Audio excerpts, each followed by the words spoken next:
بسم اللہ الرحمن الرحیم۔ ختم نبوت کے موضوع پر ہمارا احادیث کا سلسلہ شروع تھا۔ آج 7 نمبر حدیث مبارکہ آپ کے سامنے پیش کروں گا، جس کو امام مسلم رحمۃ اللہ علیہ نے اپنی کتاب مسلم شریف میں 855 نمبر پر درج کیا ہے۔ حضرت ابو ہریرہ رضی اللہ تعالیٰ عنہ فرماتے ہیں، فرمایا رسول اللہ صلی اللہ علیہ وآلہ وسلم نے، ہم آخر ہیں اور قیامت کے دن سابق ہوں گے، یعنی ہم آخری امت ہیں اور میرے بعد کوئی نبی نہیں آ سکتا، اور ہم قیامت والے دن سب سے پہلے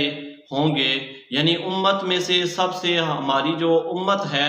آخری امت ہے اور ہم سب سے پہلے ہوں گے، یعنی سابق ہوں گے، سب سے پہلے ہوں گے۔ ایک اور حدیث مبارکہ کا مفہوم ہے، حضور صلی اللہ علیہ وآلہ وسلم نے ارشاد فرمایا کہ تم آخری امت ہو اور میں آخری نبی ہوں، میرے بعد کوئی نبی نہیں آ سکتا اور تمہارے بعد کوئی امت